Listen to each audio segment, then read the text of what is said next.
विद्यार्थी हितासाठी शाळा बंद आंदोलन मागे घेण्याचं ठाणे महानगरपालिकेचं आवाहन. शिक्षण हक्क अधिनियम 2009 अन्वये कोणत्याही संस्थेत अथवा शाळेस विद्यार्थ्यांना त्यांच्या मूलभूत शैक्षणिक हक्कांपासून वंचित ठेवता येत नाही. तसंच अनधिकृत शाळांवर पुढील कायदेशीर कारवाई करण्यासाठी ठाणे महापालिका प्रशासन कसोशीनं पाठपुरावा करत आहे.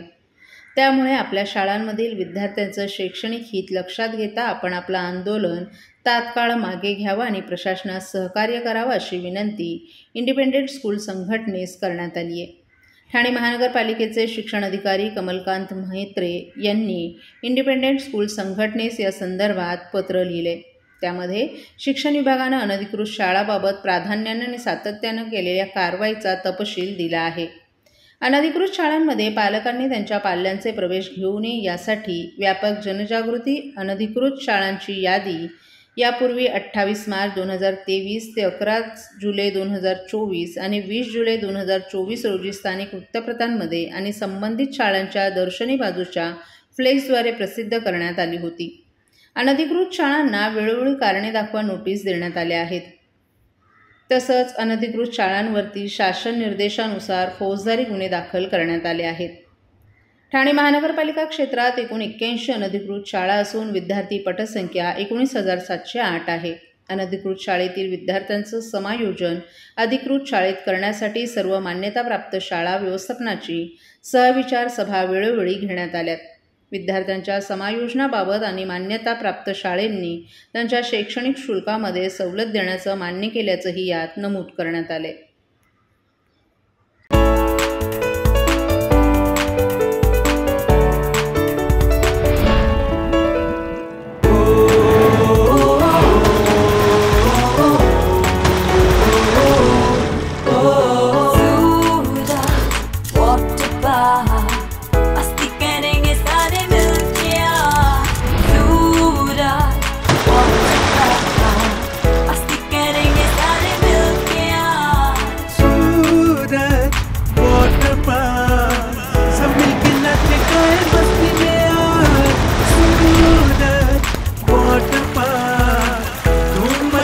सब मिलके आज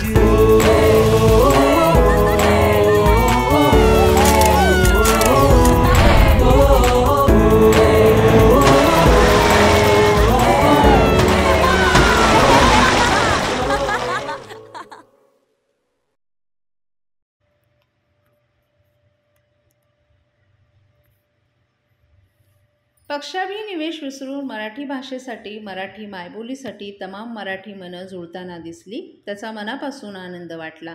हा विजय सर्वांचाच आहे. त्यापेक्षा हा विजय मराठी एकीचा आहे. ही एकी अशीच राहू दे अशी प्रतिक्रिया राष्ट्रवादी शरद पवार पक्षाचे नेते जितेंद्र आव्हाड यांनी व्यक्त केली आहे. मराठी माणसाची झालेल्या एकीनेच या सरकारला झुकवलं असं सांगत महाराष्ट्राच्या हितासाठी आपण एक राहायला हवं असंही त्यांनी सांगितलं. राज्य सरकारने पहिलीपासून हिंदी भाषा सक्ती करू नये अशी मागणी विरोधकांकडून होत होती. नागरिकांमधूनही वेगवेगळ्या प्रतिक्रिया उमटत होत्या. राज ठाकरे आणि उद्धव ठाकरे यांनी एकत्र येऊन मोर्चा काढण्याचा निर्णयही घेतला होता. शिवसेना ठाकरे पक्षाच्या कार्यकर्त्यांनी काही ठिकाणी आदेशाच्या प्रती जाळून आंदोलन केलं होतं. एकूणच या विषयावर राजकीय वातावरण तापताना दिसत होतं. असं असतानाच 16 एप्रिल आणि 17 जूनच्या त्रिभाषा सूत्राचे दोन्ही निर्णय रद्द केल्याची घोषणा मुख्यमंत्री देवेंद्र फडणवीस यांनी अधिवेशनाच्या पूर्वसंध्येला केली आहे. यानंतर सर्व स्तरातून प्रतिक्रिया उमटत असून राष्ट्रवादी शरद पवार पक्षाचे नेते जितेंद्र आव्हाड यांनीही समाज माध्यमांवर व्यक्त झाले. केवळ राजकीय हितासाठी हिंदी सक्तीचा मराठी मनाविरुद्ध घेतलेला निर्णय अखेर सरकारला मागे घ्यावा हे उशिरा सुचलेलं शहाणपण होतं. किंबहुना माझा असा अंदाज आहे की ती सक्ती मागे घेण्यासाठीच लावण्यात आली होती. कारण काल सकाळीच काही मंत्र्यांनी बोलायला सुरुवात केली होती की मोर्चा काढायची वेळच येणार नाही, त्याआधीच आम्ही विचार करू वगैरे वगैरे. परंतु कुठल्याही समितीनं काही निर्णय दिला तरी सक्ती हा शब्दच मान्य नाही. शिक्षणामध्ये सक्ती हा शब्दप्रयोगच चुकीचा आहे. शिक्षणात स्वातंत्र्य हवं. अगदी काहीही शिकण्याचं स्वातंत्र्य हवं. तरच माणूस फक्त शिक्षितच नव्हे तर सुशिक्षित होतो. नाहीतर शिक्षित होऊनही अशिक्षित राहतो अशी प्रतिक्रिया आव्हाड यांनी व्यक्त केली आहे.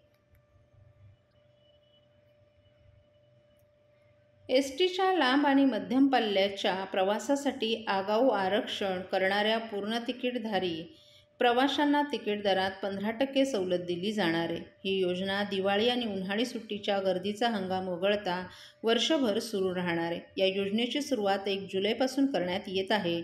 तरी प्रवाशांनी याचा लाभ घ्यावा असं आवाहन परिवहन मंत्री तथा एसटी महामंडळाचे अध्यक्ष प्रताप सरनाईक यांनी केले.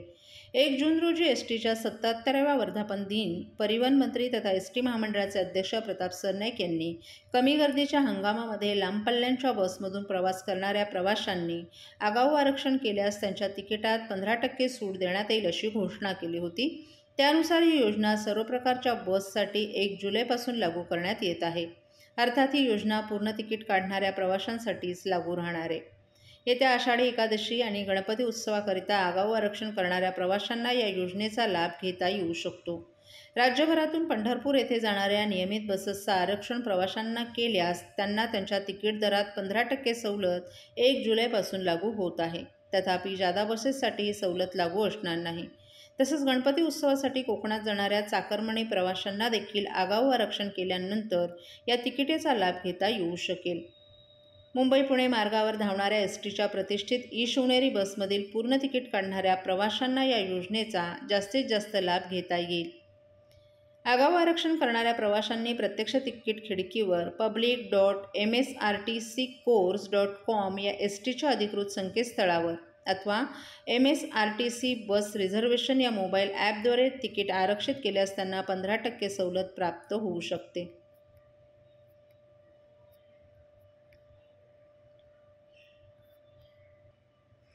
वाहतूक कोंडी टाळण्यासाठी महानगरामध्ये एकात्मिक पार्किंग व्यवस्था आणणं महत्त्वाचं आहे. त्या अनुषंगानं मुंबई महानगर क्षेत्र विकास प्राधिकरण प्रदेशात नगरविकास विभागानं आपल्या नियमावलीत पार्किंग व्यवस्थेवर आधारित आवश्यक ते बदल करणं गरजेचं आहे अशी सूचना परिवहन मंत्री प्रताप सरनाईक यांनी केली आहे.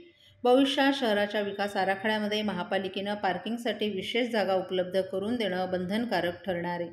त्या अनुषंगानं नगरविकास विभागानं आपल्या नियमावलीत बदल करून नवीन 14 सूचनांचा समावेश असलेला आराखडा मुंबई महानगर क्षेत्र विकास प्राधिकरण प्रदेशातील महापालिकांना पाठवावा असं सरनाईक यांनी सांगितलं.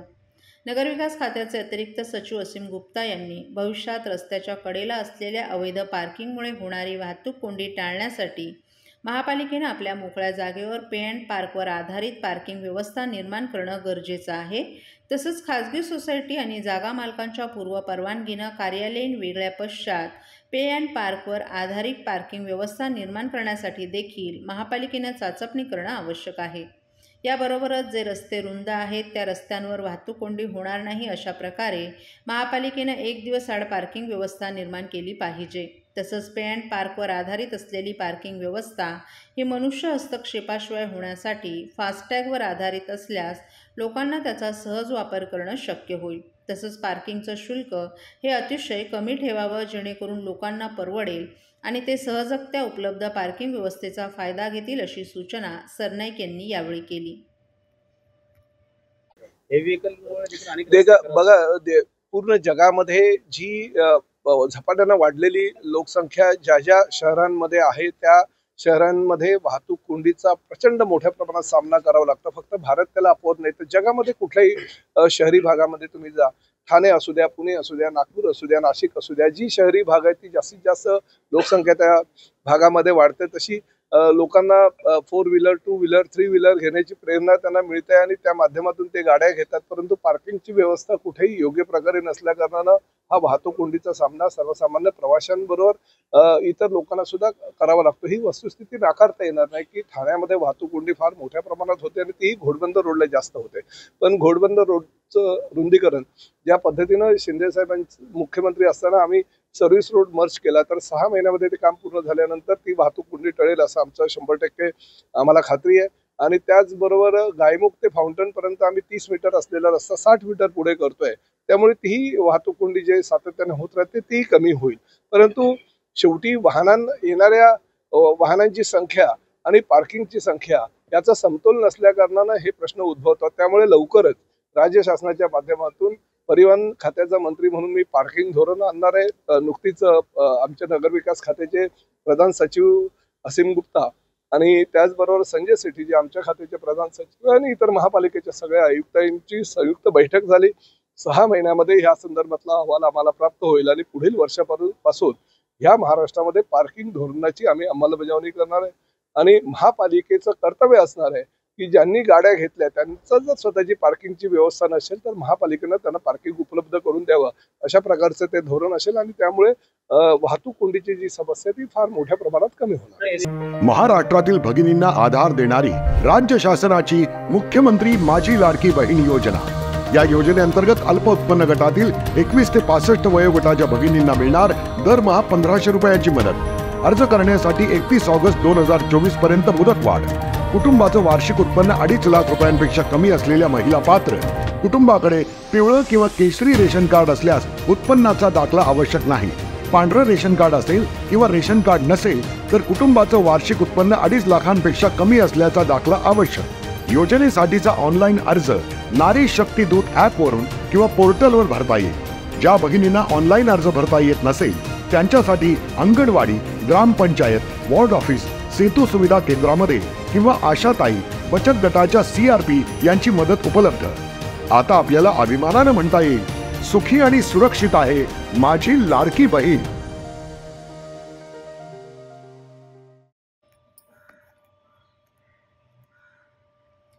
सिव्हिल रुग्णालयात चिमुकलीवर यशस्वी प्लास्टिक सर्जरी. हाताची चिकटलेली बोटं केली वेगळी. जन्मजात हातापायाची बोटं चिकटल्यावर भविष्यात त्याचा त्रास होण्याचा संभव असतो. अशा वेळेस शस्त्रक्रिया करणं महत्त्वाचं असलं तरी चिकटलेल्या बोटांची शस्त्रक्रिया करून त्यांची प्लास्टिक सर्जरी करणं खर्चिक असतो. परंतु सर्वसामान्यांसाठी अशी शस्त्रक्रिया आता सिव्हिल रुग्णालयात होत असून रुग्णालयात भिवंडीतील एका चिमुकलीच्या यशस्वी प्लास्टिक सर्जरीनंतर तिच्या डाव्या हातांची 2 चिकटलेली बोटं आता स्वतंत्रपणे हालचाल करू लागणार आहेत. भिवंडी परिसरात राहणारी अंजू ही मुलगी 6 वर्षांची असून तिच्या दोन्ही हातांचे मधले आणि बाजूचं बोट तसंच पायाची करंगळी आणि बाजूचं बोट सिव्हिल रुग्णालयात चिमुकलीवर यशस्वी प्लास्टिक सर्जरी करण्यात आली. तिची बोटं जन्मजात चिकटलेली होती. त्यामुळं लेखन, खेळ, वस्तू उचलणं यांसारख्या मूलभूत हालचालीही ती करू शकत नव्हती. तिच्या या स्थितीमुळे आई वडील चिंतेत होते. परंतु उपचारांचा खर्च परवडत नव्हता. अशा जन्मजात दोषांवर वेळेवर शस्त्रक्रिया करणं अत्यावश्यक असतं. तिच्या पालकांनी ठाण्यातील सिव्हिल रुग्णालयाचा पर्याय निवडला. जिल्हा शल्यचिकित्सक डॉक्टर कैलास पवार, अतिरिक्त जिल्हा शल्यचिकित्सक डॉक्टर धीरज महांगडे यांच्या मार्गदर्शनाखाली अंजूच्या डाव्या हातावर नुकतीच यशस्वी शस्त्रक्रिया करण्यात आल्याची माहिती प्लास्टिक सर्जन डॉक्टर अभिषेक धाकड यांनी दिली आहे. साधारणतः 1 तासांच्या सर्जरीनंतर मधली आणि बाजूची चिकटलेली बोटं वेगळी करण्यात यश आले. मुलीच्या हाताची हालचाल सुधारण्यास सुरुवात झाली आहे. पुढील काळात योग्य फिजिओथेरपी आणि काळजी घेतल्यास ती बोटं पूर्णपणे कार्यक्षम होतील, असं डॉक्टरांनी सांगितलं. आपण आता सध्या महाराष्ट्रामध्ये RBSK2 ज्याला आपण राष्ट्रीय बाल स्वास्थ्य कार्यक्रम बोलतो ते राबवतो आहे. याच्यामध्ये कॅम्प घेतो आहे आपण. याच्यात लहान मुलांची मोहीम 0 ते 18 वयोगटातली शाळेतली सगळ्या मुलांचे आपण फ्री चेकअप करतो आहे. आणि ते चेकअप केलेल्या लोकांचं आपण ऑपरेशन करणं, त्यांना ट्रीटमेंट करणं, डेफिशियन्सीज काय ते शोधणं आणि त्यांना ट्रीटमेंट पायासाठी पुढच्या भविष्यासाठी चांगल्या गोष्टी काय करता येईल ते आपण करतो आहे. त्या दृष्टीनेमध्येच आपण गेल्या 15 महिन्यामध्ये जवळपास 35 ऑपरेशन आणि इथे एका दिवशी आणि 15 असे 50 ऑपरेशन आपण इकडे केले. त्यातलं एक कॉम्प्लिकेटेड ऑपरेशन होता की एक लहान मुलगी आहे 6 वर्षाची भिवंडीची. तिचे जवळपास हाताच्या बोटं आणि पायाचे बोटं जुळलेले आहेत आणि ते ऑपरेशनला प्लॅस्टिक सर्जरीची गरज पडते. ते सामान्य ठिकाणी होऊ शकत नाही आणि बाहेर जर केलं तर खूपच जास्त खर्चिकपणा आहे. त्या दृष्टीने आमचे डॉक्टर धाकड म्हणून आहेत, प्लॅस्टिक सर्जन आहेत, सिव्हिल आता रिसेंटली जॉईन झालेत. त्यांनी ते विचारलं असतं, त्यांनी सांगितलं आपण इकडे करूया. आणि मग आमची टीम डॉक्टर रोकडे असतील, सर्जन डॉक्टर धीरज महागडे असेल, अनस्थेसिस्ट असेल, यांनी सगळं टीम वर्कआउट केलं. पेडियाट्रिशियन आमचे बोरुडकर वगैरे बाकी जे वानखेडे वगैरे यांनी सगळं वर्कआउट केलं, ऑपरेशन केलं. आपण आता त्याचे एका डाव्या हाताचं ऑपरेशन केलेलं आहे. ते फेजमध्ये ऑपरेशन करावं लागतील. आता डाव्या हाताचं केलं आहे, ती जखम भरल्यानंतर उजव्या हाताचं करणार, पायाचं करणार, असं करत तिचं ऑपरेशन करणार आहे. एक तिचं आयुष्य सुकर होईल, तिला हाताचे बोटं वापरता येईल, त्या बोटाचा वापर करता येईल, ह्या दृष्टीने तर हा ऑपरेशन खूप महत्त्वाचा होता. थोडीशी वेगळी आणि असा खूपच जटिल आणि अवघड शस्त्रक्रिया नाही, पण वेगळी शस्त्रक्रिया ती सिव्हिलमध्ये झाली, याचा आम्हाला आनंद आहे. आणि मी खरोखर डॉक्टर झाकड आमच्याकडे पिडियाट्रिक्सचा प्लास्टिक सर्जन आहे, त्यांना धन्यवाद देईल, आमच्या टीमला धन्यवाद देईल. आणि मी लोकांना पुन्हा आवाहन करेल की आम्ही ज्या ज्या काही गोष्टी आमच्यासमोर येतात, ज्या शक्य गोष्टी होतात त्या आम्ही त्या करण्याचा प्रयत्न करतो. सिव्हिल हॉस्पिटल आहे, त्या दृष्टीने आमच्या लिमिटेड रिसोर्सेसमध्ये जे काही आम्हाला शक्य होतं लोकांना मदत करता येईल ते करतो आहे. मी लोकांना या दृष्टीने विनंती करेल की आम्ही असे वेगवेगळे सर्जरीचं ऑपरेशन करत राहतो. तुम्ही बातम्यातनं टीव्हीतनं वगैरे बघत असाल तर नक्कीच जेव्हा काही प्रश्न असतील तर नक्की आमच्याकडे या. आम्ही तुम्हाला आमच्या स्तरावर जे काही मदत करता येईल ते नक्कीच करू, एवढी विनंती. आणि ठाण्याच्या लोकांनी याचा जास्तीत जास्त लाभ घ्यायला पाहिजे अशी आमची अपेक्षा. धन्यवाद.